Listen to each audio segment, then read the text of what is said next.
Breaking news mga kababayan, isang paring Katoliko, binabanatan po si Sara Duterte at talagang tumakbo sa ombudsman para kasuhan ito.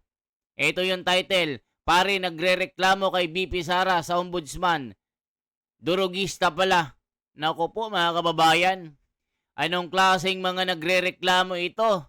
Nakala mo mga banal, akala mo mga malilinis pero nagpupulboronic pala. Ipaparinig ko lang yung konting interview at interrogation ni General Bato dito. Ito po mga kababayan ko. Pakinggan nyo po. So, matanong ko lang si Father, when you said that you used drugs for 15 years, ano po yung drugs na ginamit mo, Father? O yan mga kababayan, nakita nyo po. Entindi pala nitong pare na ito. 16-year-old pa lang gumagamit na ng pulburon. So hindi ko na ipapakita yung buong video kasi nga po, bawal po yan kay YouTube. So kung gusto nyo mapanood yan, makikita nyo po sa FB, pari na nagreklamo kay BP Sara, isa palang pulboronic. So ito po mga kababayan, papakita ko lang yung ibang mga video dito. Magugulat po kayo. Ito po, tignan nyo, ito nagrereklamo itong pari na ito. Po tayo sa nanggagamit, galit po tayo sa kasinungalingan, galit tayo sa nagbabaluktot ng katotohanan. Walang politika dito. Bilang pari at simbahan, the truth has always been enshrined in the gospel, and that is why I'm here.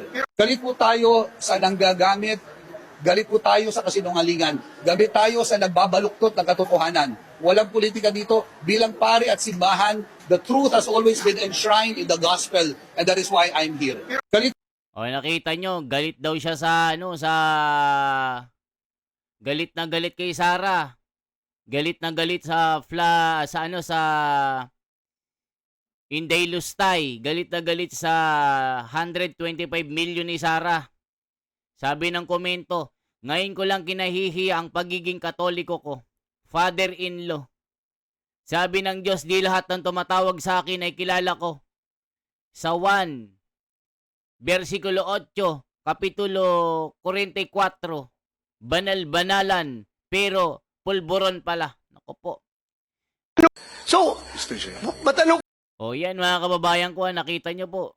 Talagang itong si Father Pulburon matindi. Ito po yung kanyang ginawa kay Sara Duterte. ko lang si Father, umaga po sa ating lahat. when you said that Wait lang mga kababayan, hanapin natin yung video na nagrereklamo. Ito po, nagrereklamo siya kay Sara Duterte. Confidential funds is also public funds. When there is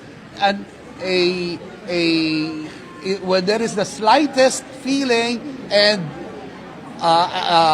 sabihin nating pagdududa na ito ay ginamit sa maling pamamaraan, then the confidence by nature is preceded by accountability. Hindi dapat magtago ang isang taong gumamit ng confidential funds sa confidential nature. Accountability takes precedence before that confidential fund. Confidential funds is also public funds. Father, napapangiwi ka na lang, Father. Paring Judas, nauutal ka na, Father. Lutang na lutang ka pa, Father. Mukhang nakabatak ka pa. Nako po. Si Dilima din may kaso sa confidential. Nako po. Dapat to masumbong kay Pap para matanggal sa pagkapari. Nako po. Kita nyo mga kababayan, itong mga nakakahiya ang mga ito. Paano kayo paniniwalaan ng korte kung kayo ay umamin na bumabatak, nagpupulburon, 16-year-old pa lang hustler na. Tapos may tapang pa kayo. May lakas pa ng loob kayo na magreklamo sa ombudsman na pinapakasuhan nyo si Sara Duterte para siya ay mapigilan nyo sa 2028. So itong pari na ito mga kababayan, nagbabalat kayo na banal-banalan. Banal na aso, santong kabayo. Bakit napakatahimik nyo sa flood control? Sa mga issue, sa mga congressman, sa mga kinanta ni Saldico, magkano ang inabot sa inyo na pantapal sa bulsa nyo, sa mga bunganga nyo? Bilisan nyo kasi malapit na ang 2028, mag-effort pa kayo. Nakakahiya kayo. Nako po mga kababayan ko, pati pare kinasali na sa politika. Ayan, galit na si papa nyo sa Roma. Isipin nyo mga pare nyo, mga pulburon pala ito. O ipakita natin itong balita pa dito mga kababayan. Ito po, ipakita ko sa inyo. Talagang nagmamadali po sila, mga kababayan ko, na siraan si Sara Duterte. Ayan o, Sara Duterte nahaharap sa reklamong plunder, katiwalian. Grabe sila, ano? Isipin nyo. BP Sara inugnay sa pogo at drug lords ng dati niya umanong. Ito yung mga nagre-reklamo sa kanya mga kababayan. Pati si Dilima umi-entrada. Ipakita natin yung mga ikinakaso ng mga Ito po. Pinondon umano ng mga Ito yung sagot ni Sara Duterte mga kababayan ko. Magugulat po kayo dito kasi nga talagang nagtatrabaho na sila na talagang nagmamadali. Tila isang diablo na niloloko ang mga tao para pumunta sa impyerno. Ito po mga kababayan ko, panoorin nyo po ito. Ito yung mga tirada na mga bangag, pati pari sinali. Ayun, bangag din yung sinali na pari.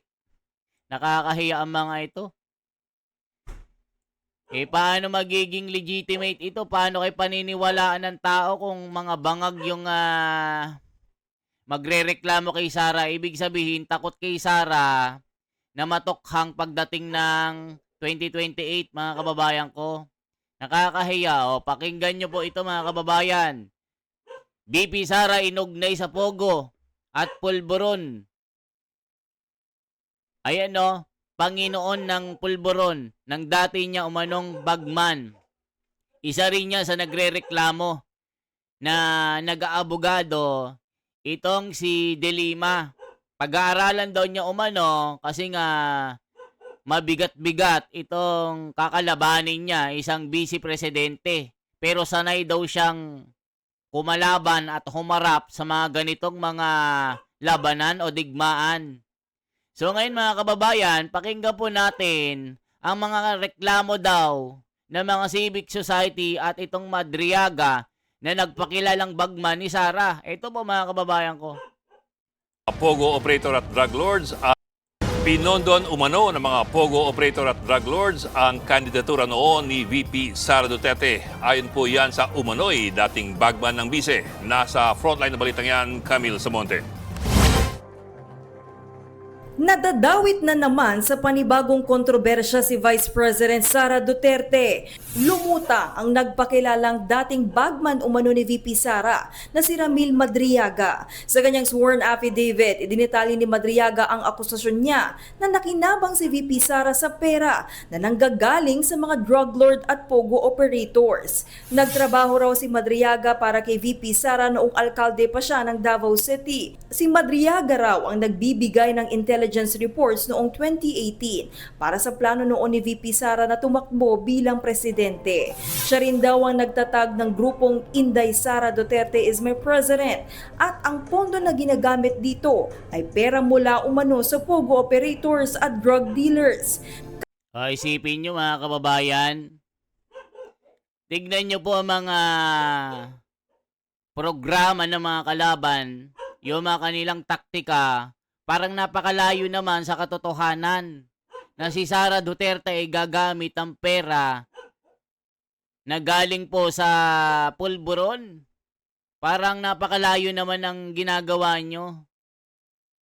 So yun, yung pare, naglakas ng loob. Ayun pala, gumagamit pala. Nakakahiya ito mga kababayan ko. Eh si Bato nang nagsabi mga kababayan, kailan ka gumamit? 16-year-old pa. Naku po mga kababayan, nakakahiya. Kasama rin daw sa pinondohan ang iba pang support group para sa kandidatura noon ni Duterte. Minsan nag-uutos sa kanya kung saan kukunin yung pera, isang Chinese na kadikit ni Michael Yang. Kaya ang kutob niya, every time na may papakuhang pera or may iiwang pera, ang alam niya talaga, galing yun sa Pogo kasi meron pa siyang pinagpipick pa ng pera somewhere sa Pampanga na isang hotel daw sa loob ng isang subdivision. At nakikita niya ang mga Chinese na kausap at tinatawagan siya mismo ng Chinese na kausap. O, tignan nyo kung ano-anong mga binibintang ng mga ito para habulin si Sara Duterte. Nagmamadali sila mga kababayan ko. Ang tindi nyo, ang tindi ng mga ito. So ano bang sabi dito mga kababayan? Papakita ko lang sa inyo. O ito po, 17 years. Ito po mga kababayan ha. Ipakita ko sa inyo ito. O ito, 17 years. Ayan o. Blank na pulburon, survivor na pari, nanguna sa pagsampa ng patong-patong na kaso kay BP Sara. Isipin nyo, takot na takot kay Sara na maging presidente ito kasi nga unang-una siyang masasampulan ng kamay na bakal. Ipapatokhang ni Sara ito. Diyos ko Lord naman, Father. O, eto po. Tapos yung mga kasama niya, nako po, NPA. Nako, malala na talaga ang mga pulboronic na ito.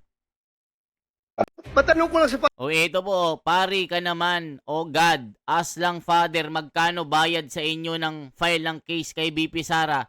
Nag-ask lang po kami. O ayan mga kababayan ko. Ito yung interview ni General Bato kung kailan siya gumagamit.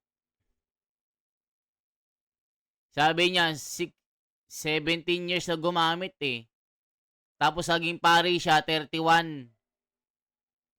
16-year-old pa lang, dumadali na ito. Nagsisession na. Grabe ano mga kababayan ko. Nakakahiya. Sino ba itong si Father? Tignan natin na. Parang ano ito eh. Si Father Labiano eh. I-check natin ha. Father Labiano yun oh. Pari nagsampa ng kaso. Sampa ng kaso kay BP Sara. Ito po mga kababayan. Ayan no. Ay Flaviano. Ito po mga kababayan ko ito. Paring nagsampa ng kaso kay BP Sara, sinabing wala silang halong politika. Wow, galing.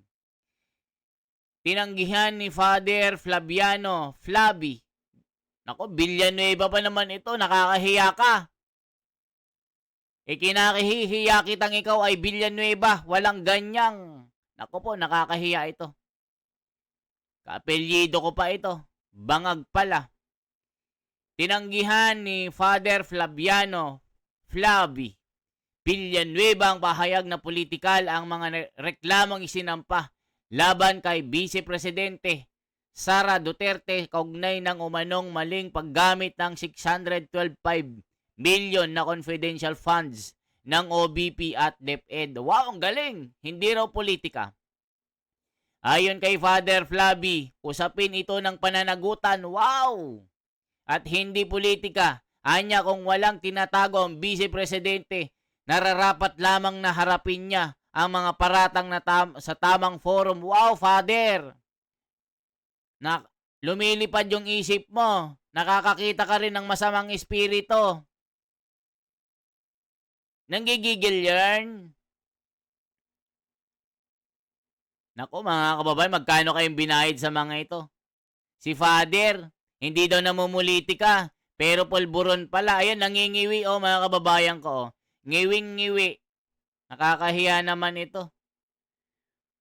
Mawalang galang na lang po, Father. Dapat lang managot. Dapat lang managot daw si BP. Inaano ka ba, Father? Father, alam mo ba na marami na kumakala sa Katoliko dahil sa kagaya niyong bangag? Dahil sa mga tulad mo, sana lang ikaw na umalis sa pagkapari para babalik na kami na magsimba. Puro sumba na lang sila. Nako po mga kababayan ko, nakakahiya kayo. May pari na gumagamit ng pulburon, si Flaviano. Nako po mga kababayan ko. Ang tindi nila, Ito, sabi ni Sara, ay isang phishing lang po ito para gawin nila na siraan siya. Si Sara Duterte kasi, mga kababayan, napakalakas sa survey. Number 1 contender ito bilang Pangulo sa 2028. Nagsama-sama po mga Pinklawan, Dilawan, Bangagan, Loyalist, tanga. Gustong-gusto nilang siraan si Sara Duterte. Kasi nga po mga kababayan, takot sila pag ito naging presidente. Mas matapang pa kay Tatay Digong ito. Kahit daga, pusa, aso na nagbabangag, talagang matutokhang dito kay Sara. Ibabalik ang kamay na bakal. Kaya si Father, kakahiya ka, Father. Ano na ang sermon mo sa mga tao na pupunta kada linggo sa simbahan nyo?